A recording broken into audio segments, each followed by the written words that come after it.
Hi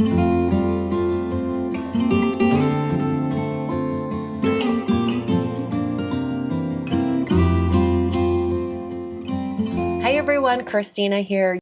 Today is day 18 of the holiday card series for 2019, and today's card started when I saw a stamp set at the Gina K Designs brick and mortar store called Village Paper and Ink in Wisconsin. I saw the stamp set up on a display and I thought, ooh, that would be really cool to use as kind of like a no-line watercoloring, but like a little bit on steroids. It's not like regular no-line watercoloring where you're coloring an image. Instead, I'm going to be using this landscape scene as a guide for doing some really simple watercolor painting. I say simple because I think anyone can do it. So don't be afraid, don't be intimidated. This is something that anyone can do. In fact, you don't necessarily have to have the stamp set. There are tons of scenery things out there like this that you can use as a reference. This just makes it so much easier. So let's get into it. The stamp set from Gina K Designs that I'm using today has a lot of different elements to create a nature scene. I'm going to use that really large one with the trees and the border around it. I'm going to use that one only. This is called Framescape Winter Trees, and I'm going to stamp this onto some watercolor paper. I'm using Arches cold press watercolor paper, and I'm going to put it inside my MISTI stamp positioning tool so that I can get this position just right and maybe stamp it a couple times if I need to. So I'm moving that stamp to the door of my MISTI, and then I'm taking some antique linen distress ink, and I'm going to ink up all of the trees. I'm trying to avoid any ink getting on that border line because I'm going to be putting this on a 5x7 card. This stamp is perfectly sized for an A2 card, but since it's going to be in a larger card for me, I'm avoiding those borders so that I don't have to worry about it, the sizing or dimensions being off. So I'm stamping this down, and I've got a little bit of a border there, but not a problem. We'll cover that up later. I'm going to tape this down to a hard board so that as I paint, it will dry completely flat. And I did want to mention when it comes to stamping this image, I probably would have stamped it twice. I'll let you know within the painting process when I would have stamped it. You notice as I get this area wet that it really softens that stamping. And this is when I realized, ooh, maybe I should have done this in a different order because it softened it so much. I mean, I can still see where the trees are, but if you want a little bit more guidance on how to paint the trees, you might stamp this image one more time. Now, at this point, I had removed the stamp from the door of my MISTI, so it would not have been in the same spot anymore. If I was to do this card again, I would have left it in my MISTI, worked on this sky and the ground a little bit, and then stamped the tree image over the top so that it was a little bit darker and easier for me to see. So, but since I'm just showing you how I made this one, I wanted to mention that I did a really soft sky. I actually looked up on my phone on Google some examples of winter treescapes or winter landscapes. And there was one photo that had a sky that was sort of like a really light peach color right down at the horizon, and then very, very pale blue. And I thought that looked really pretty. And I wanted to have this scene be very peaceful. And so I thought using lighter shades like that would be perfect. The paints I'm using today are from Magello. This is their Mission Gold paints. And I'm using a couple different brushes. You saw me use a large flat brush earlier and to wet down my paper. And then I used a large round brush. Now I'm using, I think this is a size 2, a Escada Prado brush. And I'm painting these trees on. I can just barely see a faint outline of where the trees would be, but it is giving me some guidance on where to place them. So first I drew a line for the trunk of the tree that just gives me a little bit of a guideline for where to have these branches come in. And then I'm pouncing my brush and just doing some little blobs of color. I'm not sure how else to describe it. Some little blobs of color to create the boughs of the tree. So I'm pulling that all together, and then I'm going to finish off the trunk and make it a little bit more substantial near the bottom.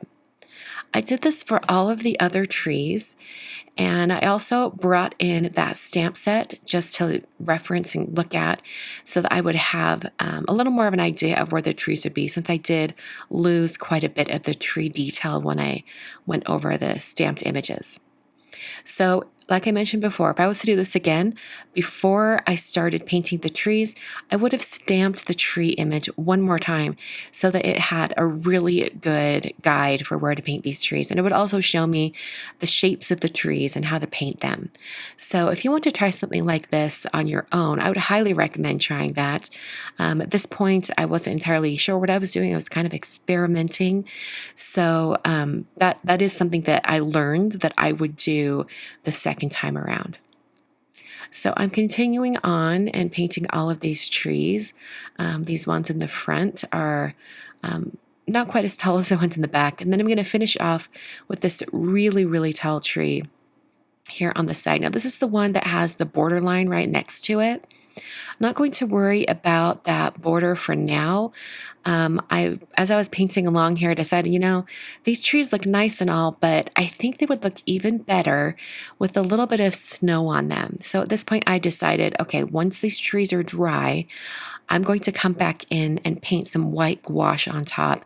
And it's also going to give me the opportunity to sort of paint over that stamped line that showed up there over on the right side. I used my heat tool to speed up the drying process, and then I brought in a pale blue shade.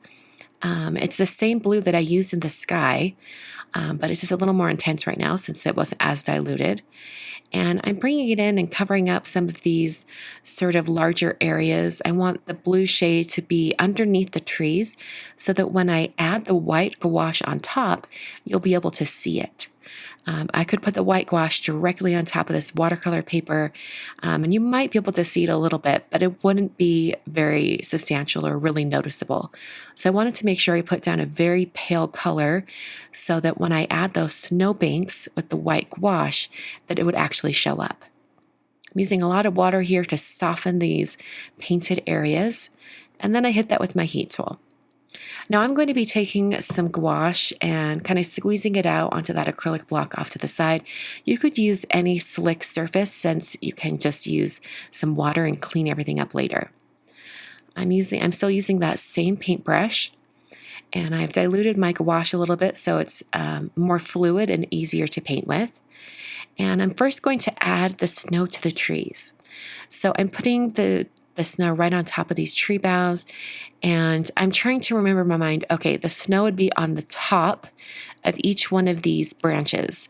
So I'm trying to make sure that I only add snow to the tops of the branches, but I am also letting it just do its thing, kind of pouncing the brush. And I'm adding little bits of snow in places. This is kind of a little bit abstract because these don't look like actual trees at the moment. They just suggest trees. But adding this snow, I think, really starts to finish it off. And it also makes me think of when you're looking at a mountain or anywhere where there's lots of trees and there's snow on the ground, the sky is light, everything is very, very pale, and you just get these little peaks of dark colors that are the trees themselves. So I was like, oh, okay, this is kind of like what it looks like. You do just get little bits of each of the trees that are a little darker. For the most part, all you see is white, the white snow on the ground, and you might see some lighter shades in the sky. So this is a very peaceful scene here. That's definitely what I was going for. When I saw that stamp in Gina K Design's store, I was like, this could be really pretty as a watercolor. So now I'm going to paint on some of this gouache underneath the trees. And you can see what I mean by needing a little bit of that blue shade underneath so that it gives it a little bit of contrast just so you can see the snow being painted on. Now I wanted to make sure that I put snow right up against each one of these tree trunks so that it kind of finishes off and it doesn't look like the tree is just going off into nowhere. It's grounding it, giving it a little bit more stability.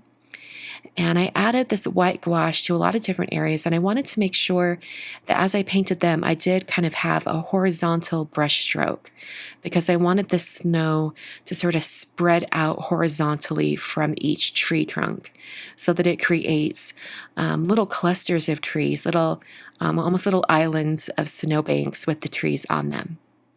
So I'm going to keep adding all of this snow on here. And I'm putting it in over that darker area. And then this is where I'm going to start to take care of that border line that's stamped over there. So it worked out great to have a little bit of the squash to cover it up. So if you have any areas that you stamp that you don't want, you can use the gouache and sort of just roughly brush over it, and it will hide any of that. I think that worked out really, really well. Add a little more snow bank right up here in the front. I really like that sort of dry brush texture. Then I'm going to hit this with my heat tool to speed up the drying process, just because I'm impatient and I don't want to wait that long. But it actually was very, very dry as I was painting it anyway, so it probably dried quickly.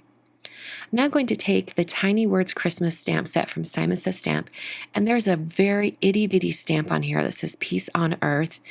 I thought it would look really nice, kind of nestled up there, kind of around the trees. And I also wanted to keep it looking very peaceful, so having a very small sentiment sort of lends itself to that. I stamped it a couple of times using Versamark ink. This paper is very textured since it's watercolor paper, and the words are very small, so I wanted to make sure I got a good impression. I'm now using some sterling embossing powder from Brutus Monroe, and I'll hit that with my heat tool until it's smooth and melted. It's a little bit hard to read even in photos, but in person it's very easy to read. I'm now taking the A7 layers dies from Waffle Flower, and I'm cutting this down just a little bit so that I can put it on an A7 or 5x7 card and have some white space around the outer edge. So I ran that through my die cutting machine to cut off that the sides of the watercolor piece.